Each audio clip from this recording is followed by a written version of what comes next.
कल Pakistan versus India एक बहुत बड़ा मुकाबला होने जा रहा है और एक ऐसा मुकाबला जो दुनिया में सबसे ज़्यादा देखा जाता है और जिसकी राइवलरी बहुत ज़्यादा चलती है बिकॉज क्रिकेट की हिस्ट्री में इससे बड़ा मैच आज तक कभी नहीं हो पाया जो पाकिस्तान वर्सेस इंडिया का मैच होता है। और वो किसी वर्ल्ड कप में हो तो मेरे ख्याल में उससे बड़ा मैच तो कोई नहीं होता। और कल वर्ल्ड कप का मैच होने जा रहा है और पाकिस्तानी टाइम 7:30 बजे उसको लाइव किया जाएगा। तो मैं थोड़ा सा उसके ऊपर बात करना चाहता हूँ।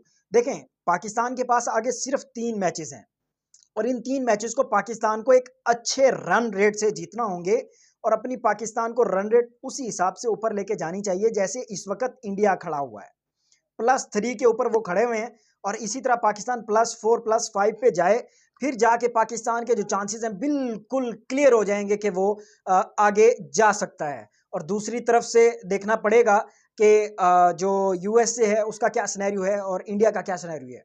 सो फर्स्ट ऑफ ऑल अभी सुनने में ये आ रहा है दो चेंजिंग, एक बड़ी चेंजिंग होने जा रही है कि जो आजम खान है जी उनको रेस्ट दिया जा रहा है और जो साइम अयूब हैं उनको लेके आ रहे हैं। देखिए, साइम अयूब को हम टीम में लेके आते हैं ना तो हमारे पास दो बेनिफिट हैं और दो बेनिफिट वो ये हैं कि एक तो वो स्पिनर हैं और दूसरी तरफ वो एक बहुत अच्छे अटैकिंग ओपनर है हमारे पास। पहले तो ये कहा जा रहा था कि शायद जो साइम अयूब हैं उनको 5वें-6ठे नंबर पे यूटिलाइज किया जाएगा, बट नो, वो ओपनर ही आएंगे, रिजवान के साथ ओपन करने जा रहे हैं और हमारे पास वो जो हमारे कैप्टन है बाबर आजम साहब वो वन डाउन आएंगे।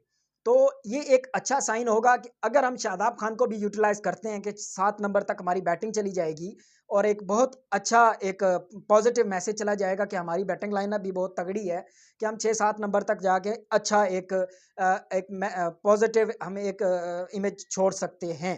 बट बॉलिंग की अगर हम बात करते चाहें तो जो पाकिस्तानी बॉलर्स हैं ना वो थोड़ा सा स्कीटिंग भूल गए हैं, अपनी स्विंग भूल गए हैं। बस उनको पता है आके मार देनी है, तेज बॉल कर देना है, उससे बस ये डर जाएंगे। तेज बॉल करना ना काम है सिर्फ और सिर्फ हारिस रऊफ का, उसको ये पता है तेज करना है। ठीक है, जो यॉर्कर्स होते हैं वो स्लिंगी यॉर्कर्स होते हैं।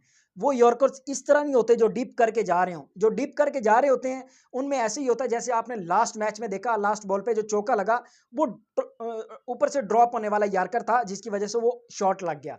जो स्लिंगी यॉर्कर लगाए जाती है ना वो बड़े तगड़े होते हैं।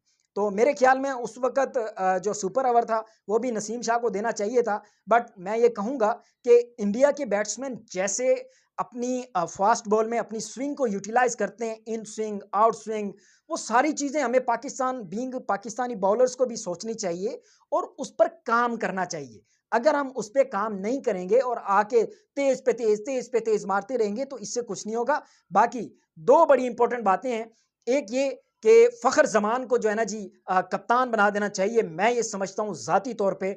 और आप देखेंगे अगर फ़खर जमान कप्तान बनता है तो देखिएगा पाकिस्तान किस तरह जीतता है और किस तरह आगे जाता है। वो फ़खर जमान जो है ना जी, हम इन फ्यूचर सरफराज +2 हो सकते हैं। इसके पीछे एक बहुत बड़ी लॉजिक है, अगर आप लोग कमेंट्स में पूछेंगे तो मैं ज़रूर बताऊंगा। अब एक और बात मैं आपको बताता चलूँ कि जो हमारे जो स्पिनर्स हैं उसमें भी हमारा एक साइड पे साइम अयूब होगा, दूसरी तरफ से जो शादाब खान है, तो ये एक बड़ा अच्छा तगड़ा कॉम्बिनेशन बन जाएगा। तो पाकिस्तान टीम जो है ना, जो न्यूयॉर्क में मैच होने जा रहा है कल पाकिस्तान वर्सेस इंडिया, उसमें मेरे ख्याल में जो मुझे नज़र आ रहा है वो ये कि शायद इंडिया वहाँ पे सर्वाइव नहीं कर पाएगी क्योंकि पाकिस्तानी बॉलर्स ने पड़खच्चे उड़ा के रख देने हैं जिस तरह की वो पिच है। और उस पिच पे मैं बारहा ये बात कर रहा हूँ कि पाकिस्तानी फास्ट बॉलर्स जो हैं वो अपनी स्विंग पे लाजमी फोकस रखें, कि उन्होंने लाजमी अपनी स्विंग पे फोकस रखना है कि बॉल स्विंग लाजमी हो। क्योंकि काफ़ी टाइम से हम ये देख रहे हैं कि फास्ट बॉलर बॉल तो करा रहे हैं बट उनकी उस लेवल से स्विंग नहीं हो रही। मोहम्मद आमिर बॉल बाहर निकाल रहे हैं और शाहीन अफरीदी इस वजह से ज़्यादा नाकाम हो रहे हैं कि वो ज़्यादातर अपनी विकेट में टारगेट करते रहते हैं, यॉर्क को टारगेट सही तरह नहीं कर पा रहे और वो हमेशा एक ही चीज़ के पीछे जा रहे हैं जी, मैं विकेट लूँ। देखिए, विकेट जो होती है ना वो आपको अच्छे बॉल से मिलती है। आप अच्छे बॉल करें, आप बाहर निकालें दो, आप एक अंदर लेके आएँ, आप एक वक्की में मारें, आप एक मुँह पे मारें, ये होती है बॉलिंग। जब जाके बैट्समैन डरा होता है फिर आपसे वो हर तरह की बॉल एक्सपेक्ट कर रहा होता है। जब वो आपसे हर तरह की बॉल एक्सपेक्ट कर रहा होता है तो फिर आपको भी चाहिए कि आप उस तरह उसको लेके आएँ और उस तरह उसको खिलाएँ।